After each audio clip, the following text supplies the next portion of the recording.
Spend 2 minutes with me alone or double it and pass it to your friend? 2 minutes for me or 4 minutes for you guys? I think it's 2 minutes for myself. I'm sorry, guys. Yeah, do you Might be wanna do worth 2 it. minutes? 2 minutes, let's go. What are you going to do to me in 2 minutes? We'll have a bit of fun, you know. We'll see what we can do. We'll see what we can do. Okay, do you have your ID with you? You know I don't need ID. No, you do need ID. Oh my God. Okay, did you enjoy yourself?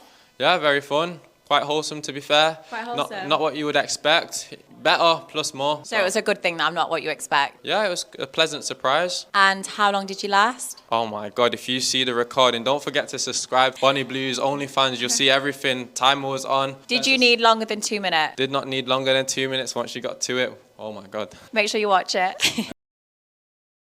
Bonnie Blue, the self-styled philosopher of content creation, has taken her OnlyFans grind to the streets, offering a choice as cringe as it is revealing. 2 minutes in bed with me, or double it and give it to the next guy?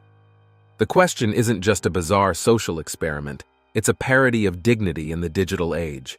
Let's break it down. This isn't empowerment, it's desperation cloaked as viral bait.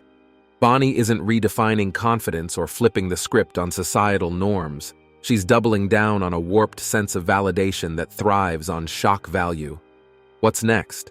A TED Talk titled, How I Monetized My Self-Worth, One Street Interaction at a Time? And let's not forget the poor guys caught in this sideshow. Imagine being stopped mid-commute by someone essentially saying, "Want a quick romp for clout, or should I keep peddling my shtick?" It's not provocative, it's pathetic. Men aren't props in her viral theater, but hey, anything for clicks, right? This stunt doesn't just drag Bonnie, it drags the idea of self-respect through the mud. Offering herself like a commodity isn't some grand feminist statement. It's a cringe-worthy reminder of how far the quest for attention has fallen. At this rate, doubling the minutes might be less about generosity and more about stalling the inevitable. An industry that chews women up for fleeting fame and spits them out when the next gimmick rolls around. What's your name and what do you do? My name's Abigail and I make spicy content. So you're sort of a business owner. Yeah, you can say that. And what's been your best month in business? Well, I had a pretty good month last month. I had a whale come in and he dropped about 70K on these cannons. Wow, pretty good. 70,000, not bad. What do you do with the money? Well, I'm always resourcing different options for the highest ROI. So I bought some Bitcoin and I put them into my Airbnbs and I got a 100% deduction on my G-Wagon that I just got and a nice write-off. So take that, IRS. You're pretty business savvy. I'm impressed. You're not just like a blonde girl. There's more than just these. There's a personality, seems like.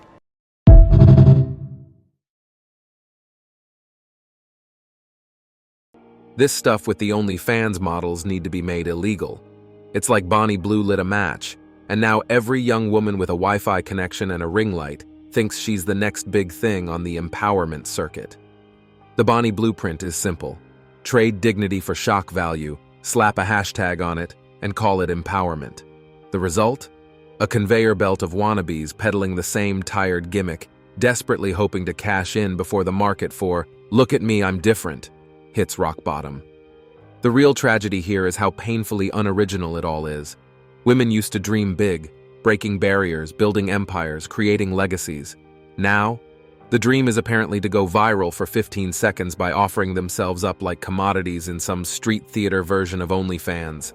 It's not empowerment, it's a race to the bottom where everyone loses their self-respect before hitting the finish line.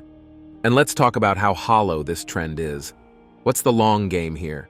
Today's viral stunt is tomorrow's cringe compilation, and the young women jumping on this bandwagon are setting themselves up for nothing but regret. They're selling a version of themselves that no one will respect, not even themselves, once the fleeting validation fades. The saddest part? They think this is freedom. They think they're in control. But what they're really doing is following a script written by a society that's turned attention-seeking into a full-blown religion. Instead of rewriting the narrative, they're just becoming carbon copies of the same tired trope. Look at me. I'm edgy. I'm bold. I'm exactly like everyone else. If this is the legacy of modern feminism, then it's not just pathetic. It's tragic. Is cheating really a thing? I mean, come on. If someone promises you that all of this area here is going to be only for them, they're lying. You think? Oh, no, not think, darling. I know for women, they're like, oh, no, he's going to be mine forever. It's like, who the fuck are you fooling? So everyone's cheating. If you say you're going to save all of this area for one person, you are cheating on yourself. You are cheating on yourself. Why would you, to the one person you love the most, why would you put restrictions on them? That is such an interesting way to look at it, and I love it. You can get mad at me all you want. I didn't come up with it. It's just my observation, and it's true.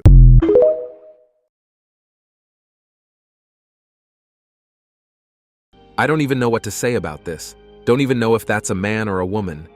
As if the Bonnie Blues of the world weren't bad enough, now we've got this cultural Frankenstein who's somehow made a career out of justifying cheating. And you can't even tell if it's a man or a woman that's talking. This genderless sage of infidelity is out here giving TED Talks on why betrayal is actually a form of self-love, turning deception into a quirky lifestyle choice. And the worst part? People are clapping along, nodding their heads like this is some groundbreaking philosophy instead of the same old garbage wrapped in a shiny new bow. The mental gymnastics are Olympic level. Cheating isn't about breaking trust. It's about finding yourself. No, it's about disrespect and selfishness. But apparently honesty is so last century.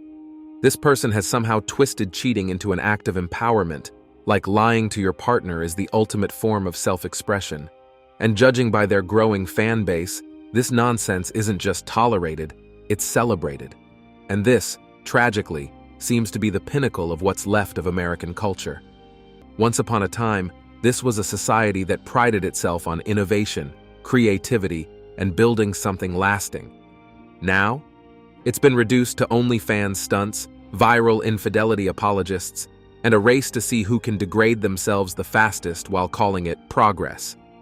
What's left of American culture is like a house stripped of its foundation. The walls are still up, but inside it's empty, echoing with hollow justifications and moral free-for-alls. If this is what modern empowerment and individuality look like, desperation dressed as defiance, then no wonder so many people are opting out of the chaos entirely. The cultural landscape isn't just sad, it's a wasteland of shattered values and misplaced priorities, where the only thing anyone seems to chase is their next moment of fleeting relevance. I cannot be the only one who's experienced the violently humbling moment when someone asks what you do for fun, and you come to the realization that you simply are not fun. What? Bro, what are you talking about, man? So, it's 6:30, and I had plans with 3 different people, all of which never text me back. That's fine. One from a guy who I've been seeing for a few months now. I like him a lot, and he's the worst texter on the face of this earth. And then 2 girlfriends, one of which, like, I get. The other one, I also get. But it's like, I've decided I'm going to turn my phone off for the rest of the night. But before doing that, I'm gonna order probably $50 worth of sushi, roll a blunt, take a bath, and be in bed by like 10.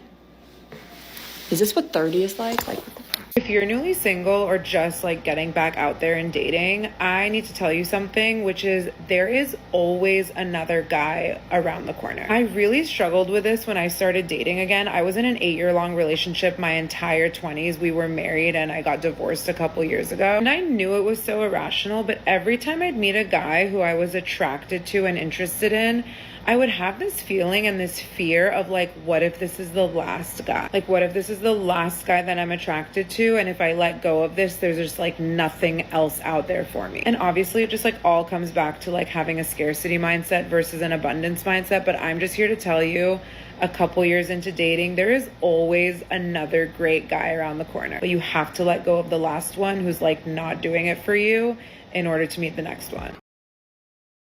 Response article to the article about lonely single men, and I just pulled up both of those headlines, both of those article titles, and I put them next to each other, and I just sat back and I looked at them for a minute and I'm like, wow. Is it any surprise that most of these women are statistically destined to be single? Let's connect the dots here.